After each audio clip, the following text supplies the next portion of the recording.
Alrighty, we're here in North Carolina, best Carolina, with Derek Walker.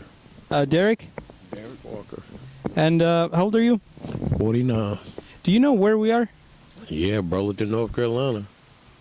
What is this place? They call it the depot. A depot, and I guess, was there a railroad thing? It used to be. It's just the old part, the new part across the road, across the street now. And what do you like about North Carolina? Ain't too much to say about North Carolina. North Carolina is North Carolina. I mean, I growed up around here, and it just always been the same about me. Ain't too much I like about it. Do you, would you rather move? Yes, if I had a chance to move, yes, I would. And let's see, you were telling me, and we can talk about it as much as you want or as little as you want. You had a dispute with your family? Yeah, I sure did. Years ago, got married, and, it just didn't turn out right. I was raised up with 6 brothers, 2 sisters. I was the youngest, and all I was taught was the street and drugs, That's all I was taught. And they beat me up all the time, and, Your brothers? Yeah, they beat me up, and, Why? Just me and brother. I was a little brother, That's just the way it went. And as I growed up, that messed with my mind a little bit, and I started selling drugs. That's the only way I could make it. And I got in my teens, drugs took over. But I never knew the childhood. I never had a child life growing up. I had to grow up quick. And, got married and saw I was hurting my family, but they didn't understand. That's all I was taught. Is once that's all you were taught. I know right from wrong, but, that was just the way it was. And when I decided to get my life right, and it just seemed like I put a hurting on them, and, went on and on and on, and I guess they just couldn't forgive me. Been married 21 years, and, all of a sudden, me and my wife, we stopped talking, but I don't see nothing wrong with living your family. Everybody make mistakes. Everybody got skeletons in the closet. Nobody perfect. Nobody perfect but Jesus Christ. And, you got to forgive, and you might can't forget it, but you have to forgive. But life, it dealt me a hand drugs dealt me a hand where I lost my family. Out here in the street, homeless. When I did decide to get it together, I don't know if it's too late or not, but I miss my family. But I can't make up for what I done. I can't go back and fix the past. I didn't cheat on her. I didn't beat her. It was just, I was doing what I was taught. And, around here in North Carolina, you had to get with the game or either you didn't. And when I realized what was the truth, I run from God for a long time. And once I finally got it together and started believing and depending on God, everybody hold your past against you. But like I say, everybody changes. But like I say, life deal you a hand that you just don't want to live, man. But the bad seeds you plant, you have to sow them one day, and I guess that's what I'm doing. But I had a thing with drugs. That's all I know. But now, no more. So I guess I told you I was going to ask you this question. What, in your opinion, what's the meaning of life? Life, family, man. Family. Back then, coming up, I didn't have no heart. But now, God changed my heart where I can feel for people, cry with people, and respect people now. And, and with nobody but God. I didn't have nothing to do with that. But everybody all the way around here in North Carolina, I grew up around here. I was hanging in the street. They always looked at me hardcore, but now they look at me like, you know, you know, I don't know, man. I don't know what to say. They look at me like, I'm weak now and stuff like that. But I'm not. Who does? I'm not weak for living for God. I mean, who does? Other people involved in the street. Yeah, I used to sell drugs. I used to do all that. But like I said, but nobody but God. That's who changed my life. But I had a thing with drugs, man. But now I realize what's most important in my life is family. Just sort of changing gears for just a little bit. I ask this to everybody in the South, like all the states in the South. There's a stigma that the South is racist.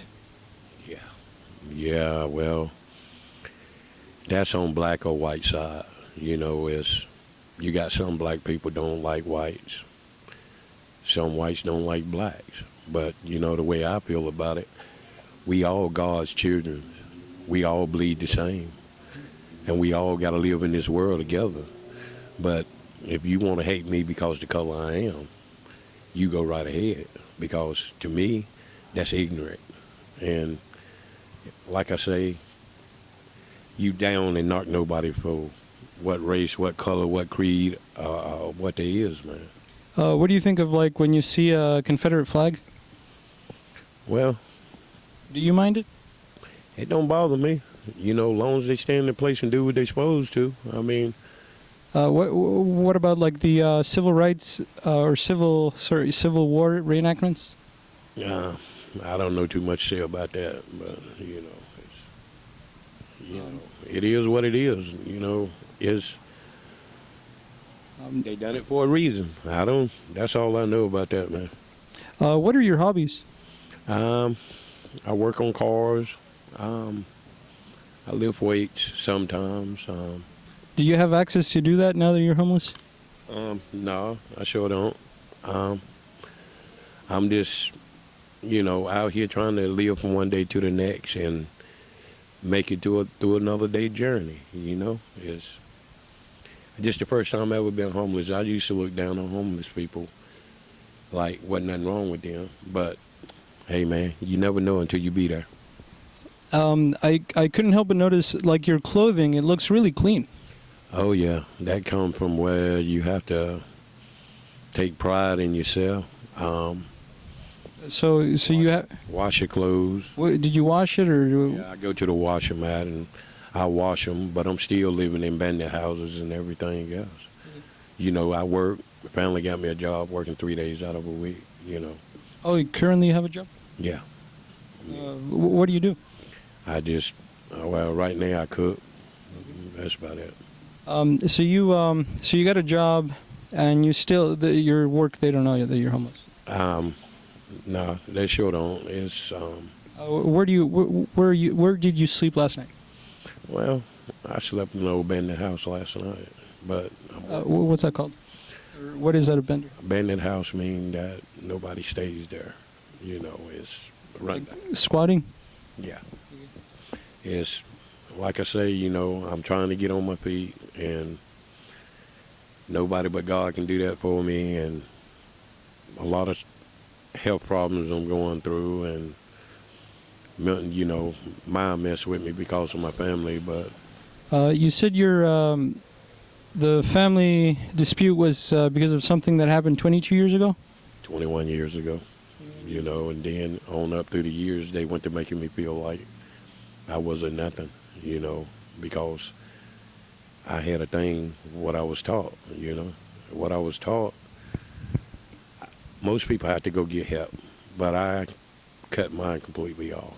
But I understand the damage that I done to them, but I didn't do enough. I don't think I done enough damage to my family that stabbed me in my back and turned their back on me. But I love my family. So how can they kick you out though? Like, wouldn't you, like, your house is not in your name, or? I had one in my name. The man sold it off up under me, and my wife and when he got a house, apartment, put it in their name, and you know, Oh, so you were like, okay, I'll leave. yeah, I didn't want to.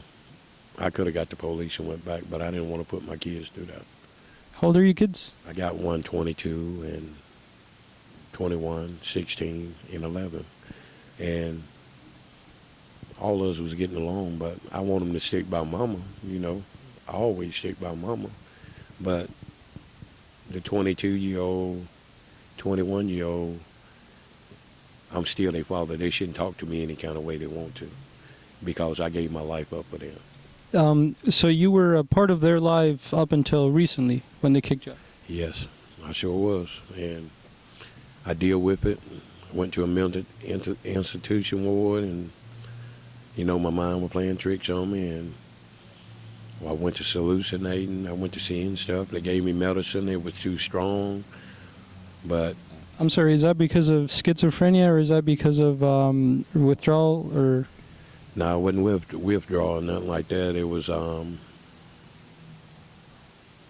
schizophrenic. It was deep depression. I fell into a deep depression, and where I just didn't, at the time, I didn't want to live no more, you know, because.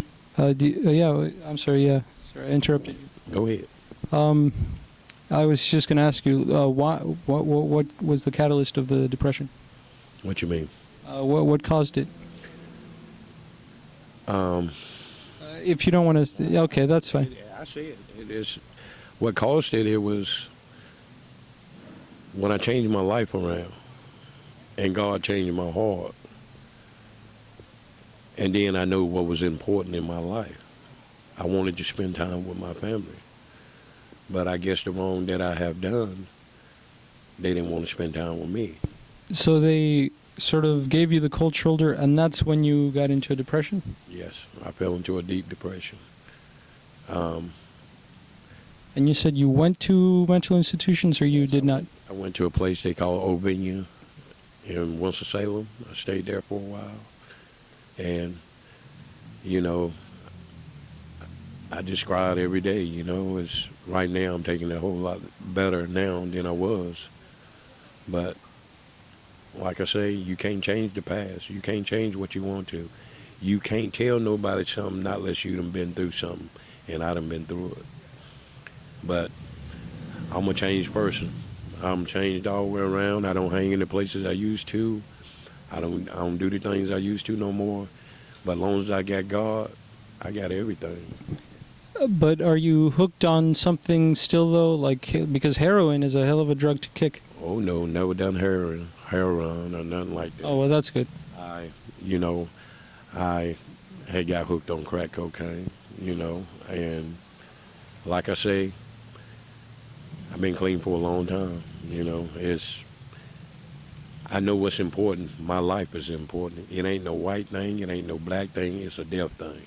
And, you know, I can relate to the ones who's out there on it. I mean, you can change if you want to change. That's up to you. But can't nobody change you and get you off that mess but God. And like I say, I'm just holding on, depending on God every day. Who got you hooked on, like, the very first, was it a joint or something? Yeah, it was a joint. When I was little, my oldest brothers, you know, they used to sit there and grab me, blow me shotguns, weed and stuff like that, and hold me down. I didn't want to, and all that. And I used to see them cut it up, roll it up, and all this, all that. Mama didn't know too much about it, but, you know, that's what I was taught. That's all I was taught. Well, let's see here. And on another note, so have you ever watched the movie Schindler's List? No, I sure haven't. What's your favorite movie, though? Well, here lately since I've been changed, hey man, God changed my heart. You know, I just try to keep something positive, keep from watching movies, like the Captain Spirituals, gospel, mostly gospel music, gospel shows or something like that. Try to keep a positive mind, to keep my mind strong every day, because you got people out here, but what people don't understand, what you say to a person, you can't take it back what you done said. And the things you say to a person, you don't have to shoot them, cut them, stab them, kill them physically. You already done killed them with the words you done said. So be careful what you say to people, because you never know that same person you might need one day. But like I say, I was young, crazy. I had to find out the hard way. I found out the hard way. But look at me now.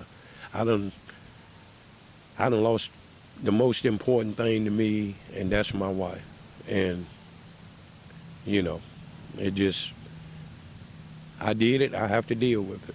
It just waiting on God to show up and show out. That's, like they say, just be still and wait. And that's all I can do. You can't make nobody care about you. But the things been going on, it's just not right. I go by my house, they won't let me in. I have to talk to my kids through the window, and I don't know why. I don't know what led it up to that. They just don't want nothing to do with me. And, I sit around every day. I go to work. My day just like Groundhog Day. You saw that movie Groundhog? Mm-hmm. It repeats over the same every day. I do the same thing. Come here, I sit. I go to work, get off work. Try to find somewhere to stay, this and that. I don't make enough money to be out here on my own, And, the health problems I got, my leg swells and everything, my hip, all messed up. But that's what I was going to ask you. What's your strategy for getting out of the streets? I mean, at least you have a job, right? What's your strategy? My strategy is to focus my mind on the Lord and depend on God, keep working and save my money. But okay, save your money and then you'll get an apartment? Yes. What do you hope will be your rent? Around $5 something a month. I done found a, pretty good place, and that ain't what I want to do. I don't want to be off around my family. How long would it take you to save up $500 a month? Well, I got some saved up now, and but you want to save more. That's why you haven't signed up for any rooms yet. Yes, I just want to save more and just be comfortable. What's your strategy for getting food every day? Do you have any problems with that? Yeah, I have a lot of problems with that. It's God will provide, man, and He have been doing so far. I've been out here for about 2 months, and nobody but God, And this is the first time I've ever been homeless. It's a hurting thing, man. It's, it's a hurting thing, man. Well, you heard it here first, straight from North Carolina. I guess is there anything that we didn't even talk about that you would like to bring up? Yeah, I mean, the ones who's out there hooked on drugs, hey man, think twice before you do it, especially if you got a family. It's not only about you. If you have a family, it's about them too. You hurt a lot of people, but just put your faith in God. Everything will be all right. He never said it was going to be easy. You're going to cry. You're going to do everything else. But you just got to hold on to His unchanging hand. And that's what I've been trying to do. And as I got older, I done learned a whole lot from this, being out here in the street, And, Well, there you have it. You heard it here first, signing out.